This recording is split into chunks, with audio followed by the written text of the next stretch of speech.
Alors, bonjour, je me présente. Mon nom est Carole Tremblay.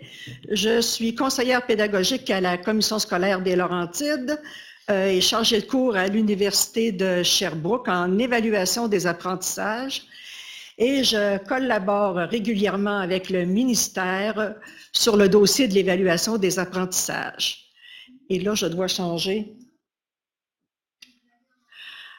Vous savez sûrement que depuis 2008, le ministère a arrêté de produire des référentiels en évaluation des apprentissages, ce qui fait qu'à ce jour, il y a à peu près 25 programmes d'études qui se retrouvent sans référentiel pour les guider dans l'évaluation aux fins de la sanction. Devant la demande du réseau, le ministère a décidé de former un groupe de travail en évaluation des apprentissages, mieux connu sous le nom de GTEA. Et ce groupe de travail-là devait trouver une solution de remplacement au référentiel qui existait là, depuis avant 2008. Alors, oups.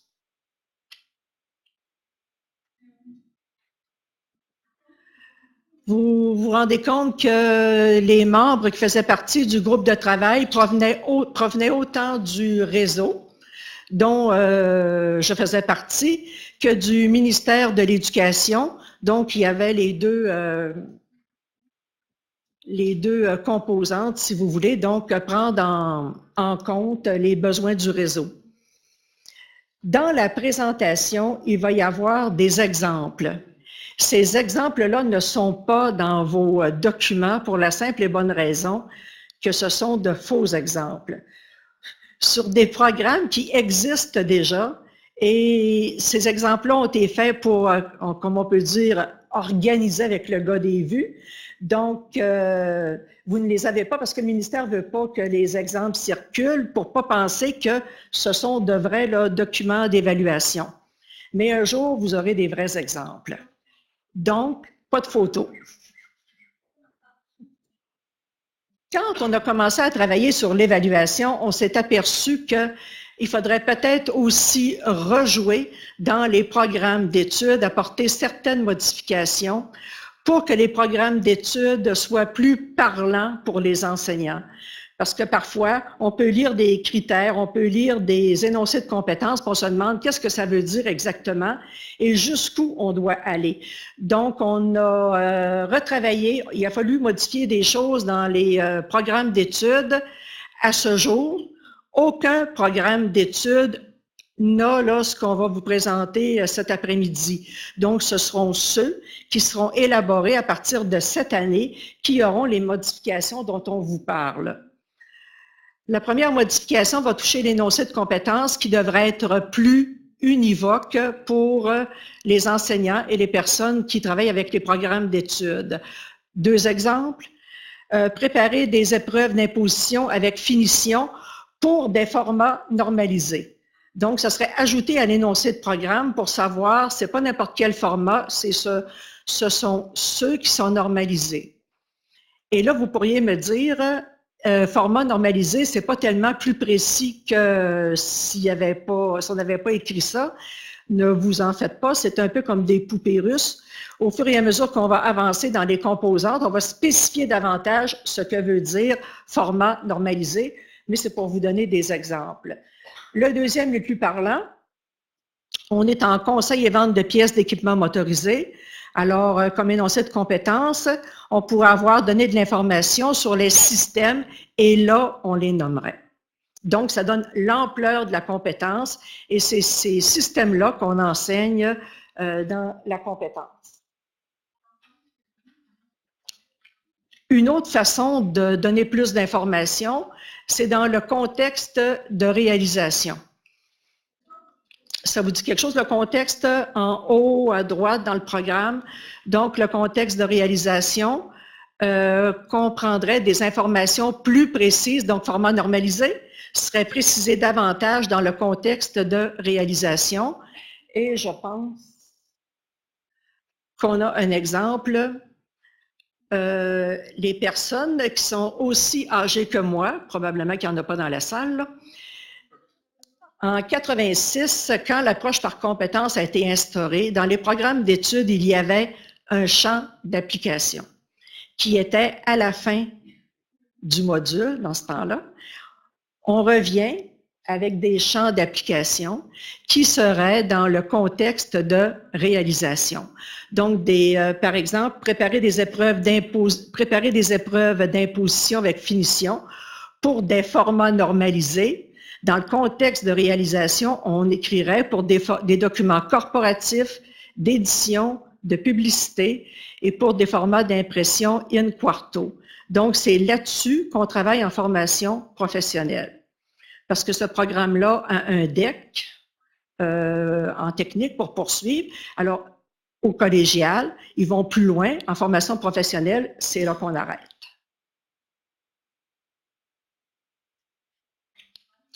Une belle nouveauté.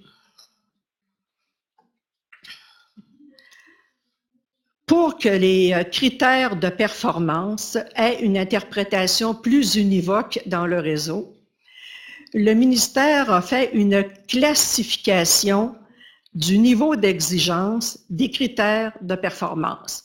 Donc, dans les programmes d'études professionnelles, il y a eu un inventaire des critères et ils ont été classifiés par niveau d'exigence. Ce qui donne 4 niveaux. Moyennement élevé, élevé, très élevé et variable. Cette classification-là, ceux qui écrivent des programmes d'études vont s'en servir et le critère va être ciblé et va correspondre à un niveau d'exigence qui va avoir un lien avec l'évaluation.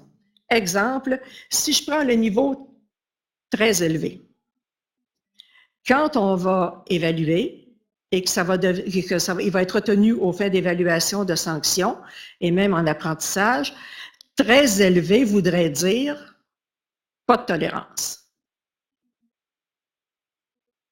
Donc, absence de faute, on ne devrait pas se retrouver avec une tolérance de 3 manquements, par exemple. Et quand on arrive au niveau variable, pour acceptable, convenable, bien là, c'est toujours la même discussion. Qu'est-ce qui est acceptable? Qu'est-ce qui est convenable? Parce que ça peut être acceptable pour un et pas pour l'autre. Donc, quand le critère est de niveau variable, ça veut dire que par équipe programme, il faudrait s'entendre sur ce que veut dire, jusqu'où veut dire acceptable et convenable. Donc, déjà, pour faire les fiches d'évaluation, bien, cette classification-là va aider à mieux cibler les tolérances. Ce document-là va vous être remis après les fêtes, donc je ne mettrai pas de date. Après les fêtes, il va y avoir de la formation dans le réseau sur les cadres d'évaluation et ce document-là va vous être remis. Alors, ce que ça va donner, les critères de performance vont se retrouver en ordre alphabétique et là, vous allez avoir une définition. Alors, le premier exemple, exhaustif ou exhaustivité. Donc, qu'est-ce que ça veut dire? Avec des exemples tirés des programmes d'études. Et ce qui est intéressant, ce sont les commentaires. Par exemple, pour exhaustif, c'est une évaluation du type tout ou rien. Donc, c'est comme dichotomique. Il faudrait que l'élève ait toutes les réponses ou, autrement, il n'y aurait pas les points associés.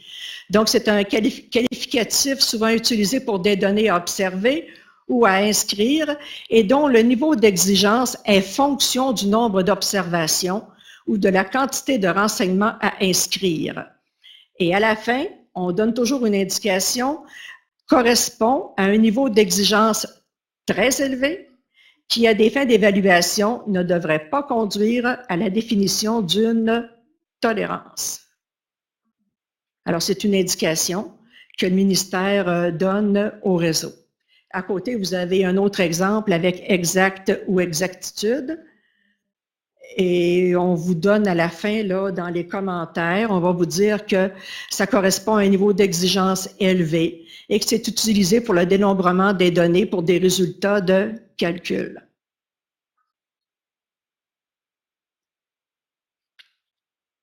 Alors, on est toujours dans le programme d'études et là, on regarde les critères de performance. Actuellement, dans les programmes d'études, il y a une rubrique qui s'appelle « Et pour l'ensemble de la compétence ». Cette rubrique-là se retrouve à la fin de la compétence, avant les suggestions de savoir. Elle est annoncée de façon timide par des caractères en italique et souvent on les oublie parce que malheureusement, le hasard fait qu'ils se retrouvent souvent en haut de la page suivante, là. Donc, on pense que la compétence finit là, puis tu tournes pas la page, fait qu'on voit pas les critères pour l'ensemble de la compétence. Alors, comme l'histoire est une chose qui se répète, si vous étiez là en 86, vous avez connu la rubrique « Les critères généraux de performance ». Ils reviennent. Donc, les critères généraux seront au début de la compétence, tout de suite après le contexte de réalisation, pour que là, on les voit, qu'ils soient bien visibles et ils ne seront pas en italique, ils vont être en caractère très gras. Parce qu'on sait que dans les critères généraux de performance, souvent, on retrouve les règles de verdict. Et c'est dommage qu'on les oublie. Et ce sera de vrais critères généraux de performance. Ça veut dire qu'ils vont s'appliquer vraiment à tous les éléments de la compétence et non pas à un ou deux. Donc, on va continuer d'avoir des critères particuliers de performance, donc des critères qui sont reliés à des éléments de la compétence comme on connaît actuellement, mais on aura des critères qui s'adressent pour l'ensemble de la compétence et qui s'appelleront les critères généraux. Est-ce que ça va jusque-là?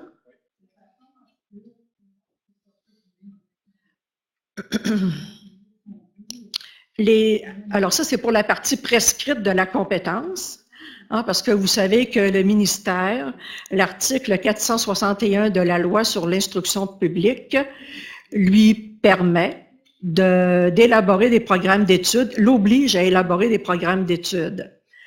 L'article 463 de la loi sur l'instruction publique l'autorise à produire des épreuves ministérielles. Comme c'est la loi, donc ça veut dire que les programmes d'études et que les épreuves ministérielles sont prescrites. Donc, une épreuve ministérielle va continuer d'être prescrite, donc ne devrait pas être modifiée et devrait être administrée quand elle existe. Alors, dans le programme d'études, il y a une partie qui est suggérée et elle débute avec la suggestion des savoirs liés à la compétence. Les suggestions de savoir à l'avenir vont avoir un petit texte explicatif qui va donner encore une idée de l'ampleur de la compétence, ce sur quoi devrait porter l'apprentissage. Alors, un exemple en coiffure, ça pourrait donner, pour la compétence communiquer avec la clientèle, la communication visée est celle qui porte sur des sujets quotidiens et courants.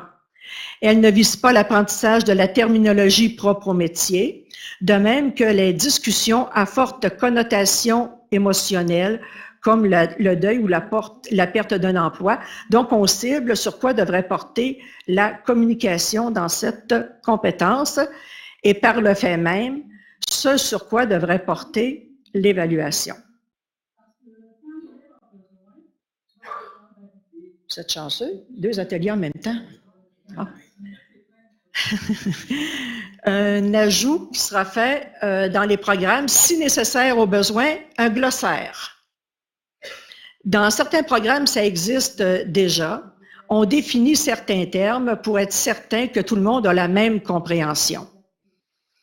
Et le nouveau programme Soins d'assistance à la personne va contenir un glossaire et dans cette partie-là, on va définir les comportements professionnels de l'élève.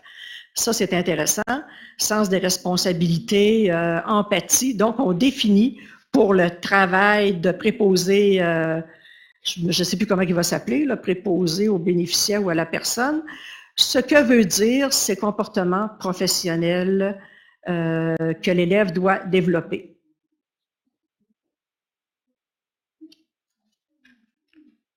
Et on arrive à l'évaluation des apprentissages.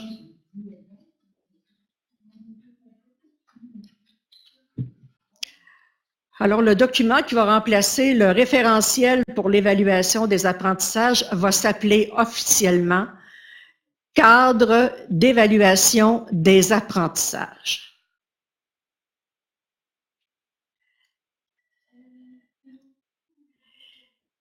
Il ne sera plus prescrit, mais recommandé.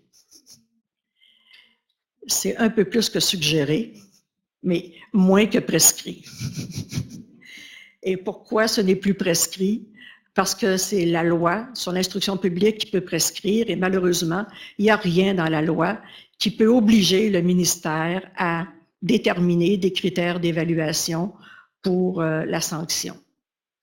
Donc, ce qu'on va retrouver dans le cadre d'évaluation, il va y avoir des spécifications ministérielles. Une ou des règles de verdict selon le cas et une description de l'évaluation. Et vous allez voir comme comment le cadre va être élaboré. Je vais vous dire que même s'il n'est pas prescrit, je ne vois pas trop comment on pourrait aller à l'encontre de ce qui est écrit. Le message est clair? Donc, le cadre d'évaluation vise à garantir encore la comparabilité de la formation et la nouveauté. Et c'était à la demande du réseau.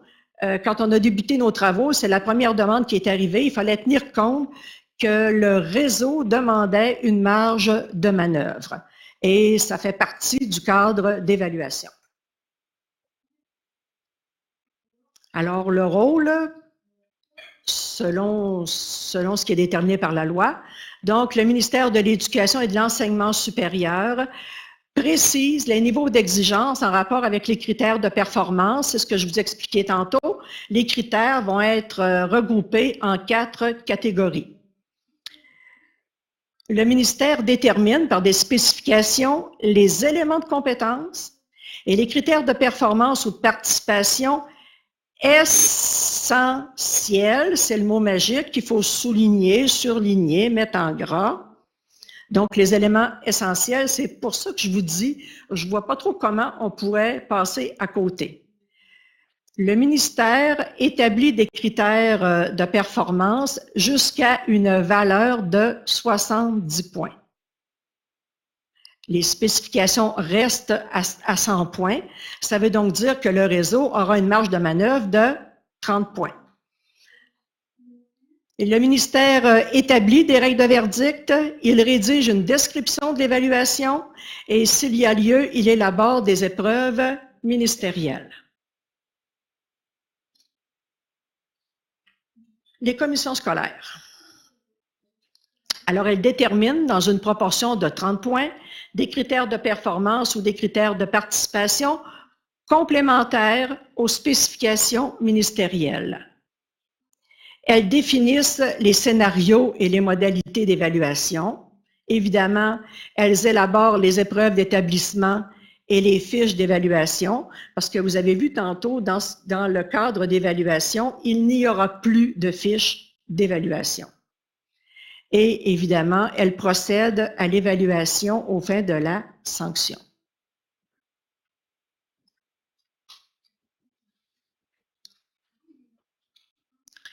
Les composantes du cadre d'évaluation, alors il y a toujours une première partie qu'on devrait lire.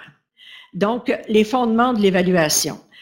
Fondements, c'est la même chose qu'on appelait auparavant les caractéristiques. Il y en a 4 et elles demeurent encore. Donc, la compétence, l'évaluation de la compétence est multidimensionnelle. Quand on évalue une compétence, on évalue autant les savoir-faire que les savoir-être. Évaluer des savoirs ou des connaissances ne veut pas dire nécessairement qu'on doit faire une épreuve de connaissances. C'est pas ça le message. Mais quand on voit l'élève agir correctement, c'est parce que il y a les bonnes connaissances qu'il peut mettre là en pratique. La deuxième caractéristique, l'interprétation est critérielle. Pour évaluer, on se base sur les critères de performance du programme. Donc, il n'y a pas de surprise en formation professionnelle. Ce sont les critères de performance de la compétence qui deviennent éventuellement dans les spécifications des critères d'évaluation. On n'en invente pas, on n'en crée pas de nouveaux, ce sont ceux du programme qui est prescrit. La notation est dichotomique. C'est tout ou rien. Et ça, c'est encore vrai. Un critère de 15 points ne peut pas éclater en 3 critères de 5 points ou autre façon de faire. Et le verdict est établi par un seuil de réussite qui ne sera pas 60 points. Donc ça ne change pas en formation professionnelle, ça reste la même chose. Et la deuxième partie, on va retrouver les spécifications pour chacune des compétences et des règles de verdict, une ou des, et une description de l'évaluation.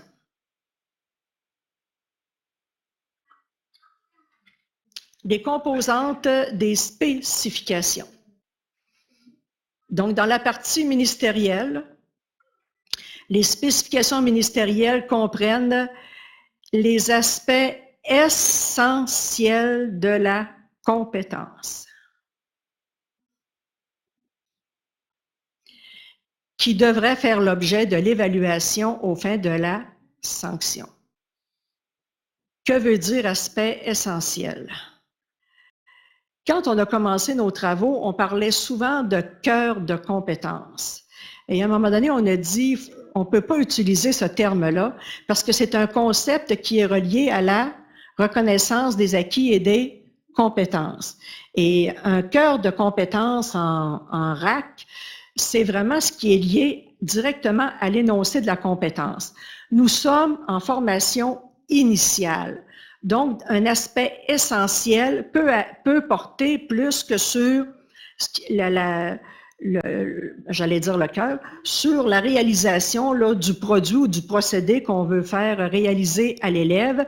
Et je vais vous donner un exemple tantôt. Et le ministère va vous recommander des pondérations jusqu'à une valeur de 70 points. Les pondérations vont jouer entre 10 et 25 points.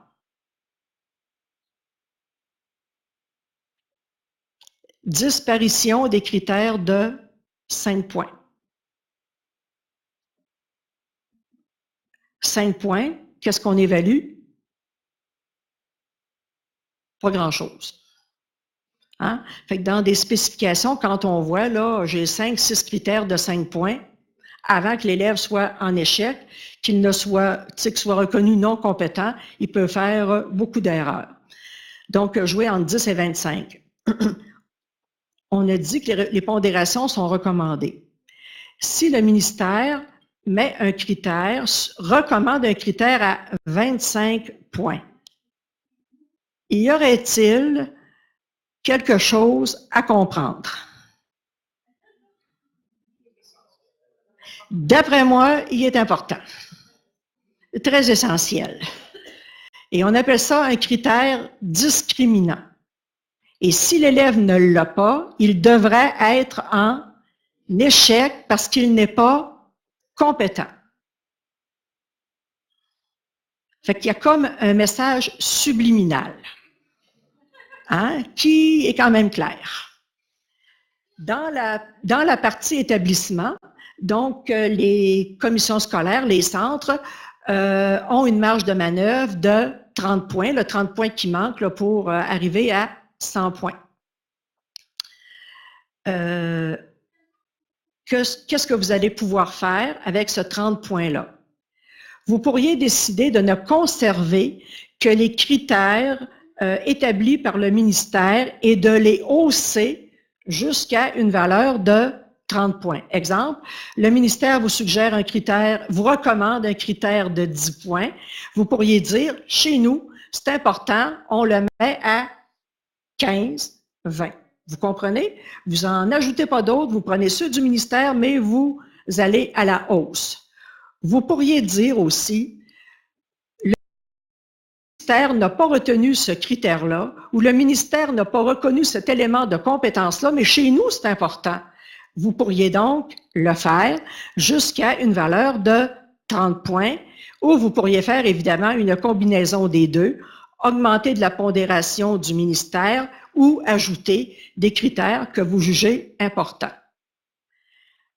Ce qui est intéressant, parce qu'on l'a entendu ce matin, le sous-ministre disait que les programmes sont changés moins souvent maintenant. Ce qui arrive parfois, des critères qui étaient corrects d'évaluer peut-être il y a 10 ans, aujourd'hui, c'est pas mal moins pertinent. Donc, cette marge de manœuvre-là vous permet d'évaluer autre chose de plus pertinent par rapport au métier. Et permet aussi peut-être de tenir compte de la couleur locale qu'on peut avoir dans certaines régions. Parfois, quand on fait des visites de stage, les employeurs vont dire, OK, vos élèves auraient besoin d'être plus autonomes ou plus organisés. Peut-être qu'il y aura un élément de compétence du programme ou un critère que vous pourriez aller cibler et qui vous permettrait de mieux répondre là, aux demandes des employeurs.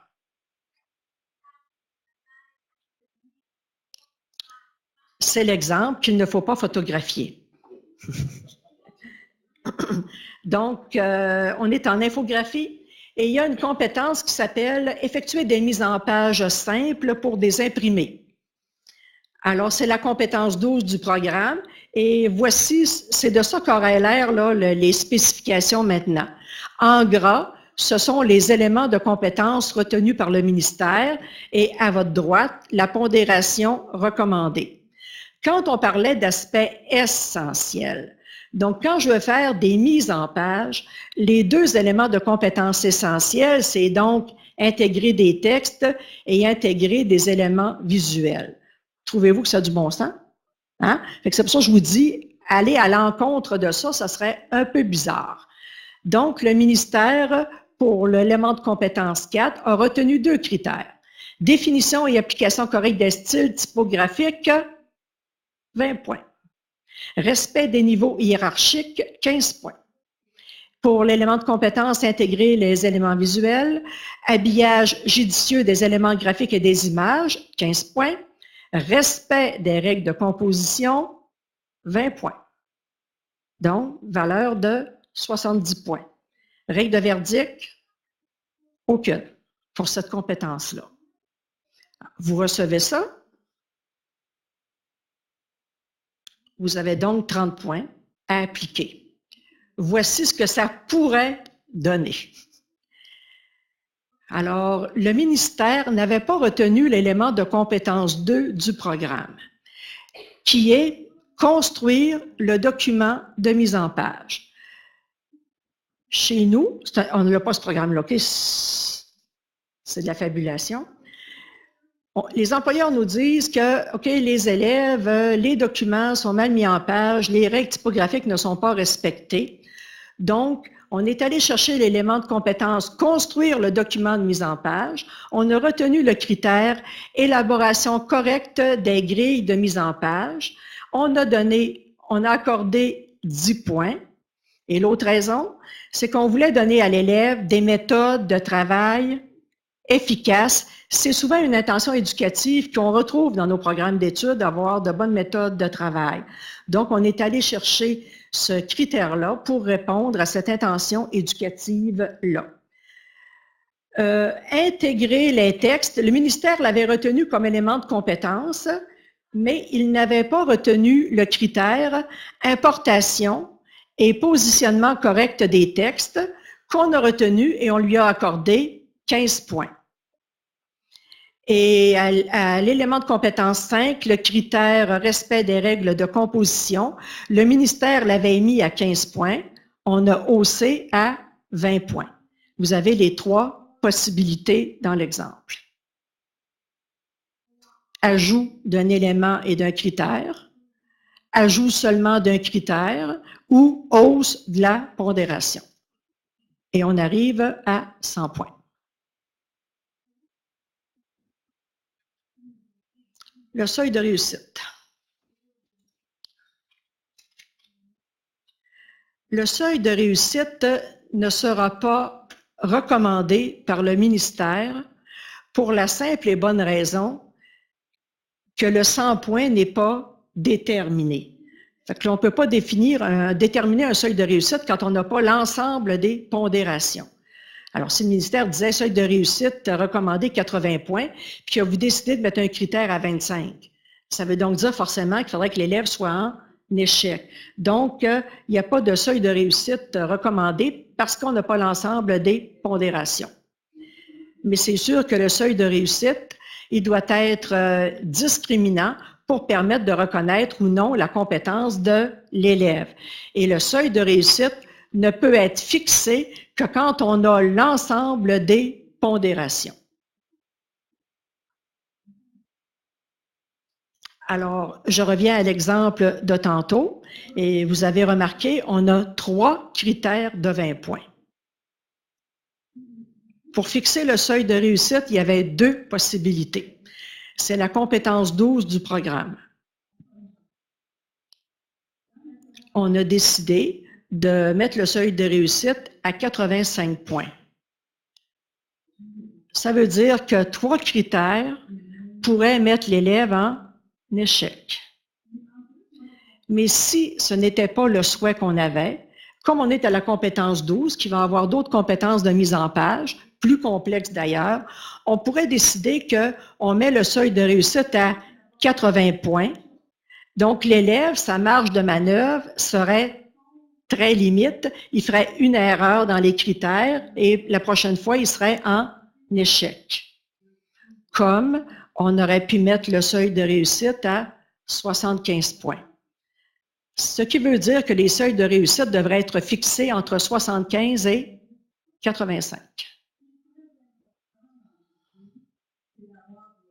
Et il faut faire vraiment l'analyse des pondérations, regarder la place de la compétence dans le programme d'études et à partir des pondérations, est-ce qu'on veut que l'élève, s'il n'est pas compétent, il soit en échec? Tu sais, entendre là, des enseignants dire il a réussi l'examen, mais il n'est pas compétent. Ça, j'entends ça, moi, là, comme conseillère pédagogique. Donc là, il faut vraiment tenir compte des pondérations pour fixer là, le seuil de réussite. Les règles de verdict. On sait que les règles de verdict ont préséance sur les critères. Les règles de verdict n'ont pas de pondération, mais on sait que l'élève, pour avoir 100 points sur 100, à l'instant où il ne respecte pas une règle de verdict, automatiquement, il est en échec. Donc, les règles de verdict à l'avenir, parce qu'aujourd'hui, parfois, dans des spécifications, il y a ce que moi, j'appelle des règles de verdict ésotériques. Hein? Une règle de verdict, ça a pour objet de préserver la santé et la sécurité du public.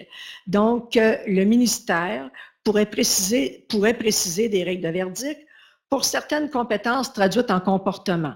Exemple, respect des règles de santé et de sécurité au travail, respect des règles d'hygiène et d'asepsie, respect des règles d'hygiène et de salubrité, celles-là on les connaît, respect de la réglementation relative à la protection de l'environnement, respect de la réglementation en vigueur, respect du code de la sécurité routière.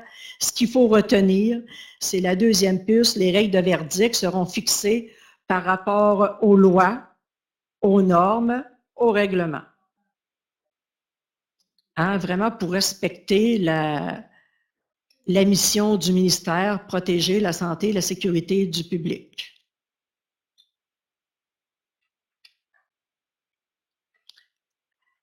Les règles de verdict vont être recommandées, elles ne seront pas prescrites non plus, mais on se comprend que comment peut-on aller à l'encontre d'une règle de verdict là, par rapport au métier. Une nouveauté. Chaque règle de verdict sera accompagnée d'une mention, soit aucun avertissement ou un avertissement. Alors, selon la mention, l'élève qui enfreint une règle de verdict pourrait se voir attribuer la mention « échec » ou recevoir un avertissement.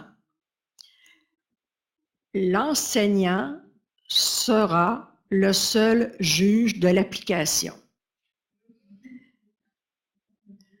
On faudra se fier au jugement de l'enseignant parce que ça dépend du contexte dans lequel la règle de verdict est appliquée. Exemple, respect des règles de santé et de sécurité, 2 points, un avertissement.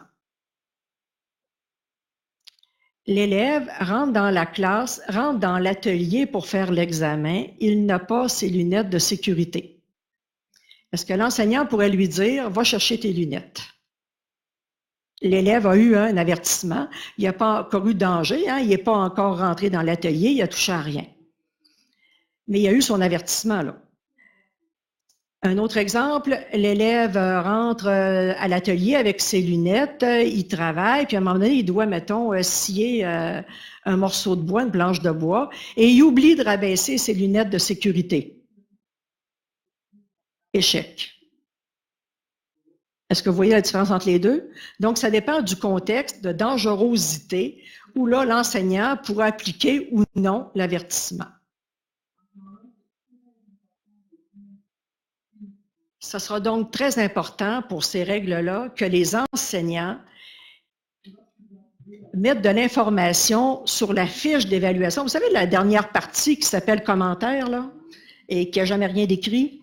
Fait que là, ça serait important qu'elle soit documentée. Si on met un élève en échec sur une règle de verdict, il faudrait écrire là qu'est-ce qui a mal tourné.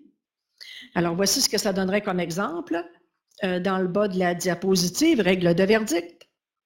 On est en mise en place de potage du programme cuisine. Donc, respect des règles de santé et de sécurité, un avertissement. Et respect des règles d'hygiène et de salubrité, aucun avertissement. On comprend que la salubrité, si on mange la soupe, on aimerait ça que tout soit bien allé. Mais santé et sécurité, l'élève pourrait avoir droit à un avertissement dépendamment de la faute qu'il commet. Est-ce que ça va?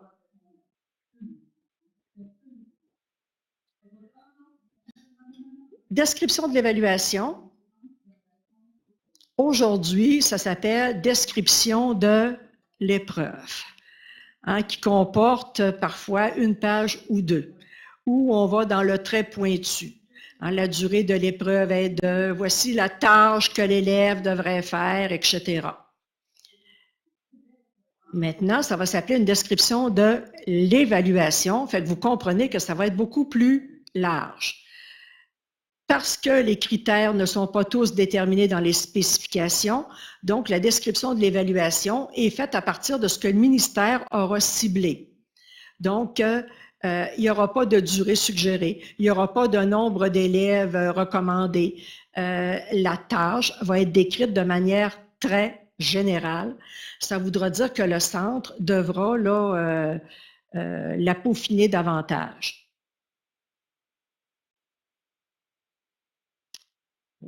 Alors, voici ce que ça peut donner. On est toujours en cuisine avec la mise en place de potage. Description de l'évaluation. L'évaluation de la compétence, là, il y a une erreur, c'est « devrait être réalisé » et non pas « doit » parce que ça ne peut pas être prescrit. Donc, « devrait être réalisé » pour 3 types de potages différents dont les recettes ne doivent pas avoir été vues en apprentissage. Il ne faudrait pas qu'il ait pratiqué le potage 3-4 fois avant de le faire à la sanction.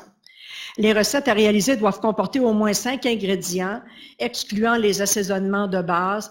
La clarification et la liaison avec des jaunes d'œufs sont recommandées.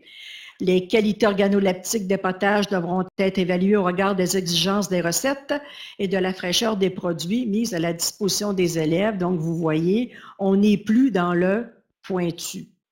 Et un centre qui reçoit ça et qui dit, moi, je ne veux évaluer que 2 potages. Est-ce qu'il pourrait? Oui. Hein? S'il décidait, moi, j'en veux pas de potage avec de la clarification puis de la liaison, est-ce qu'il pourrait? Oui. D'ailleurs, vous savez, hein, les descriptions de l'évaluation n'ont jamais été prescrites. Ce qui était prescrit auparavant, c'était les spécifications. Fait que les descriptions d'épreuves n'ont jamais été prescrites.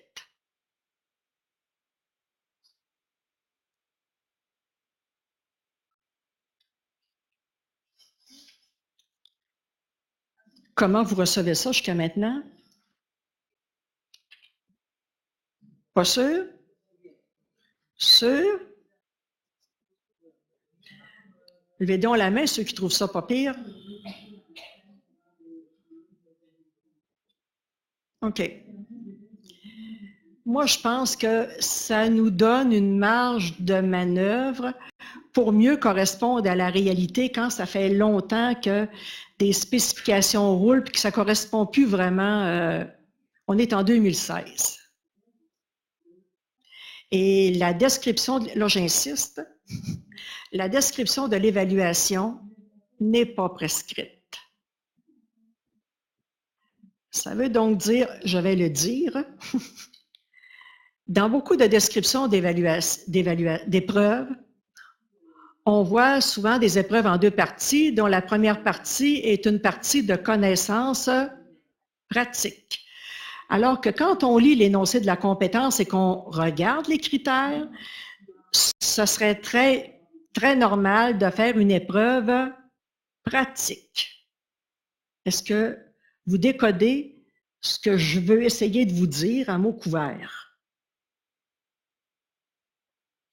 Lâchez les épreuves de connaissances pour faire des épreuves pratiques. On est dans une approche par compétence, puis une compétence, comment je peux dire qu'un élève est compétent? C'est sûrement pas en choisissant ABCD, c'est en le voyant faire. Je ne veux pas que tu me le dises, je veux que tu le fasses. Bon, avant de m'en aller dans la mise en œuvre, voici ce que ça veut dire. Là, on est quelle journée, là? Vendredi. Lundi, vous allez être dans vos centres respectifs. Faites attention quand vous allez arriver. Parce que ce message-là commence seulement à être véhiculé, là. On a fait 2 ateliers, un à la TREAC l'an dernier, puis un à la Corporation des conseillers pédagogiques. Fait qu'il y en a beaucoup là, qui ne sont pas au courant encore de ces nouveautés-là. Fait que lundi, allez-y tranquillement, pas trop vite. Mais ça veut dire que dès maintenant, qu'importe la génération du programme d'études que vous avez entre les mains, vous pouvez modifier les spécifications. Elles ne sont plus prescrites.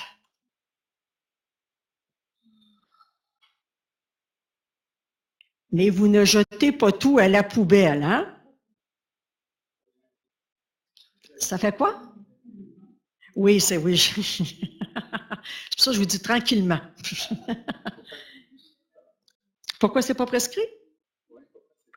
Parce que la loi, le ministère a demandé un avis légal et dans la loi sur l'instruction publique, il n'y a aucun article qui peut les obliger à déterminer des critères. C'est vraiment pour ça. Les 2 articles de loi les obligent à faire des programmes d'études et au besoin à faire des épreuves ministérielles. Alors, c'est pour ça qu'ils ne peuvent plus prescrire. Et je sais que c'était écrit ça avant, mais là, maintenant, on ne peut plus, le ministère ne peut plus prescrire. Ça veut donc dire que quand vous avez des spécifications désuètes, bien, ça vous donne au moins cette marge de manœuvre-là. Mais vous y allez tranquillement. Vous ne décidez pas ça seul dans votre coin. Ça prend absolument un consensus d'équipe programme. Mise en œuvre. Donc, présentement, il y a des cadres d'évaluation qui sont déjà élaborés et qui vont être implantés là, en novembre. Entre autres, pour les deux programmes conseil technique en entretien et réparation de véhicules et conseil et vente de pièces d'équipement motorisées. Et des cadres d'évaluation sont présentement en rédaction, dont secrétariat et soins d'assistance à la personne. Mais ceux que vous voyez aussi à l'écran sont déjà débutés et même il y en a qui sont terminés là-dedans. Donc, en novembre, le ministère devrait déjà faire des implantations de cadres d'évaluation avec la nouvelle manière de faire. Et je peux vous dire, parce que en penser à une manière de faire, puis est-ce qu'elle est réalisable, il fallait l'essayer et ça fonctionne très bien.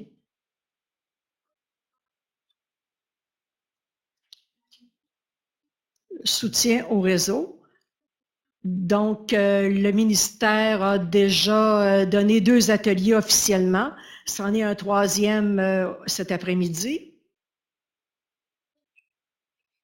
En plus, le ministère m'a demandé de mettre à jour le guide d'élaboration. Non, il ne faut pas que je me mêle. Bon, ceux qui ont des programmes sans référentiel, 25 programmes d'études entre 2008 et aujourd'hui ont été produits sans référentiel. Donc, le ministère va sortir incessamment le guide pour élaborer des référentiels aux fins d'évaluation de la sanction. Donc, il est prêt, il est au ministère, donc le ministère va le distribuer au programme orphelins qu'on appelle ceux qui n'ont pas de référentiel. Ils vont être envoyés directement dans les centres de formation pour les programmes sans référentiel. On m'a demandé de rédiger un guide pour l'élaboration des spécifications pour la partie établissement. Donc, vous recevez la partie, le cadre d'évaluation du ministère. Vous avez, vous, du travail à faire quand vous le recevez. Donc, il y a un guide qui va vous donner là, la méthodologie, comment faire pour y arriver.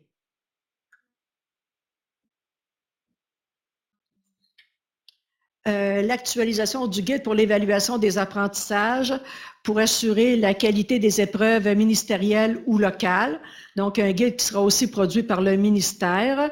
Et à partir de l'hiver prochain, on ne donne pas de date, mais il y aura des formations qui s'adresseront là aux commissions scolaires pour des sessions de formation sur les cadres d'évaluation. Expliquer la partie ministérielle, comment elle est élaborée et quoi faire après quand on reçoit le cadre d'évaluation dans le centre.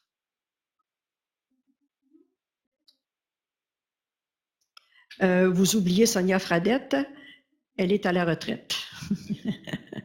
Et moi, vous avez mon adresse courriel s'il y avait des besoins. Est-ce qu'il y a des questions? Oui, alors, je vais être obligée de les répéter parce que la foule ne vous entend pas. Oui.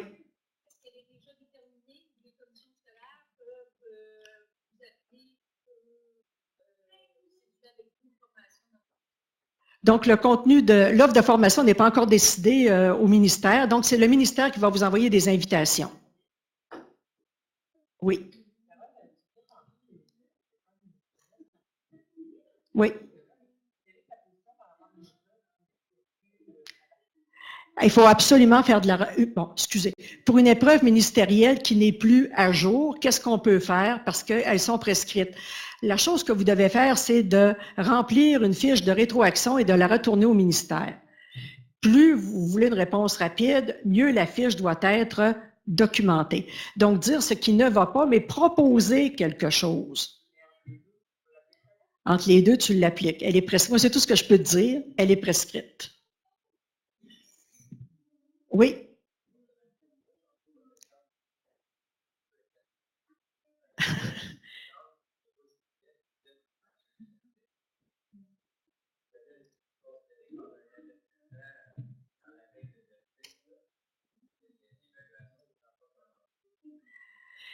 Il y a un principe. Bon, ce n'était qu'un exemple. Hein, c'était tout exemple est jamais parfait, mais c'est juste pour vous dire, qu'il y a un principe qui dit que quand l'élève se présente à quelque part dans l'intention de faire une évaluation au fin de la sanction, même s'il décide de s'en aller 3 minutes après, il est reconnu avoir débuté l'épreuve. Fait que c'est le même principe que j'applique. Il voulait rentrer dans l'atelier pour faire l'épreuve. Pour moi, là, c'était débuté. Mais ce n'est qu'un exemple. Moi, je vous dis pas... j'essayais de vous donner des pistes pour le jugement. Oui.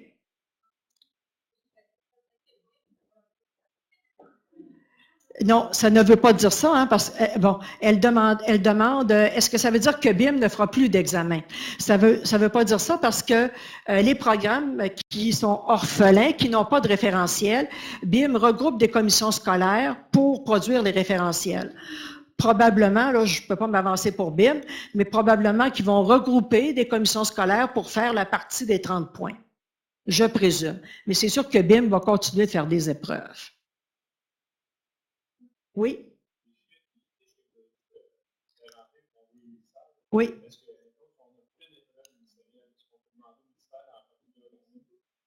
Oui, bien sûr, absolument. Dans nos centres, cherchez, dans nos centres, il y a un ou une responsable de la sanction. En formation professionnelle, trouvez cette personne. Elle a la fiche de rétroaction que le ministère nous a envoyée dernièrement. Donc, il faut partir de cette fiche-là, puis pour faire nos recommandations au ministère. Oui.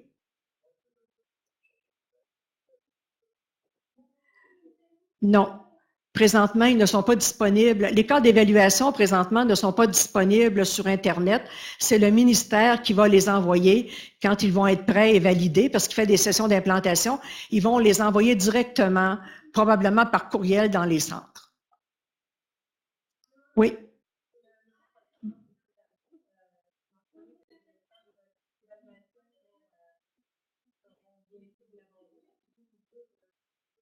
Bientôt, le cadre d'évaluation pour le nouveau programme secrétariat débute là. Oui. Je ne sais pas. Ça dépend toujours de la disponibilité des personnes ressources là, qui travaillent à l'élaboration, parce que ça prend toujours un enseignant. Fait que ça dépend de la disponibilité des personnes. Ça me surprendrait. 6 mois, c'est peut-être un peu court. Monsieur?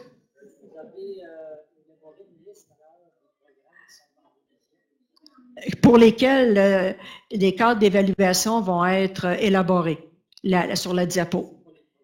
Ce n'est pas les programmes, ce sont les cadres d'évaluation dans l'intention du ministère. Oui.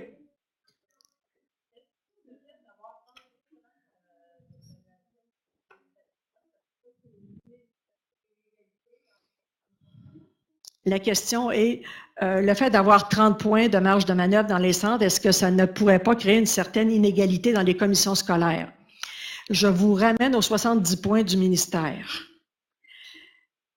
Quand le ministère va cibler des critères à 20 et 25 points, je vous ai dit, il vous envoie un message, là. Fait que la disparité ne devrait pas être si grande si on respecte les spécifications ministérielles. C'est évident que si le ministère recommande un critère de 25 points, puis on décide de le baisser à 10 points, on s'entend que là, il va y avoir disparité. Oui. Oui, tout est prescrit. Une épreuve ministérielle. Et quand le ministère va faire des épreuves ministérielles à partir de maintenant, il va les faire pour 100 points. OK, il ne vous laissera pas un 30 points de marge de manœuvre. Là. Ça va être fixe à 100 points. Oui. Je ne sais pas s'il va y avoir des épreuves ministérielles en secrétariat. C'est vraiment le ministère qui cible, normalement, après l'élaboration du programme. Ils ont des critères précis pour décider s'il y a épreuve ministérielle ou pas. Oui.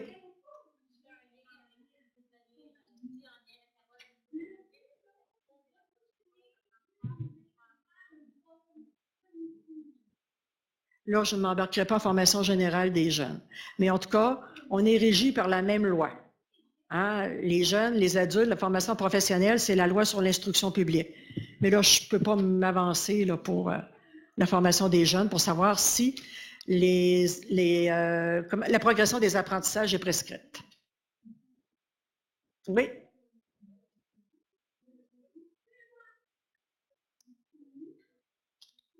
Oui, toutes. Ah, est-ce qu'on peut appliquer les nouvelles règles dans les anciens programmes? La réponse, c'est oui.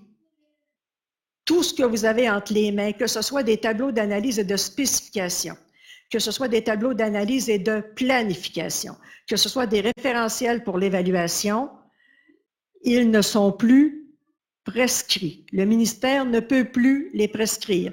Donc, ça veut dire qu'à partir de lundi matin, vous pouvez les modifier. En équipe programme, en ayant des arguments valables. Oui.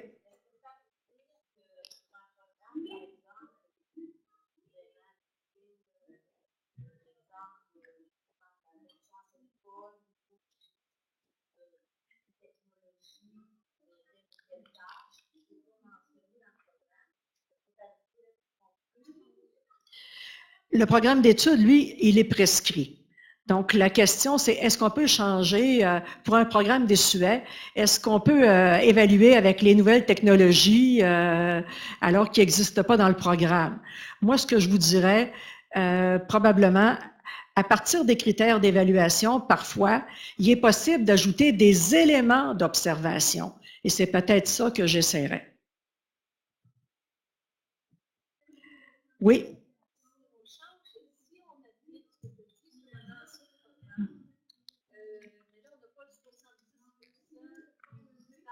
Tu as 100 points.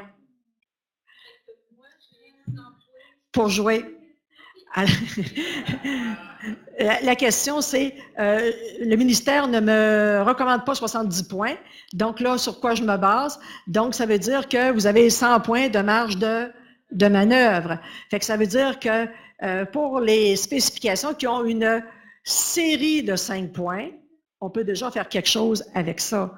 Donc, il y a des choses comme ça qu'on peut regarder. Moi, quand un prof vient me voir et me dit, l'élève a manqué tel critère, c'est important pour le métier, puis il est compétent, ça ne marche pas, là.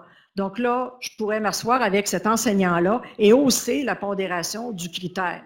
C'est en m'assurant que, si on prend nos références là, pour être sûr que, parce que là, c'est pas pour mettre, c'est pas, OK, comment je pourrais bien faire pour les faire échouer?